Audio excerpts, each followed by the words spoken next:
టేస్టీగా చింతపండు పులిహోర ఎలా చేయాలో చూసేద్దాం. ముందుగా క్యారెట్ని తరుముకొని కరివేపాకు ఇంకా పచ్చిమిరకాయలని కట్ చేసి పెట్టుకోండి. మనం కావాలంటే ఈ పులిహోరలో జీడిపప్పు కూడా యాడ్ చేసుకోవచ్చు. బట్ నేనైతే ఇప్పుడు ప్రజెంట్ యాడ్ చేయట్లేదు అనమాట. నాకు నిమ్మకాయ పులిహోర కంటే చింతపండు పులిహోర చాలా ఇష్టం. ఇప్పుడు ముందుగా ఒక బాండి తీసుకొని దాంట్లో కొంచెం ఆయిల్ యాడ్ చేసుకోండి.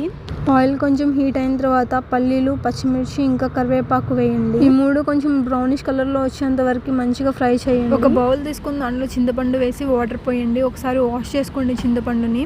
ఫస్ట్ టైం వాష్ చేసిన వాటర్ని పారబోసి ఆ తర్వాత ఇంకొంచెం వాటర్ పోసి కొంచెం సేపు నానబెట్టాలి.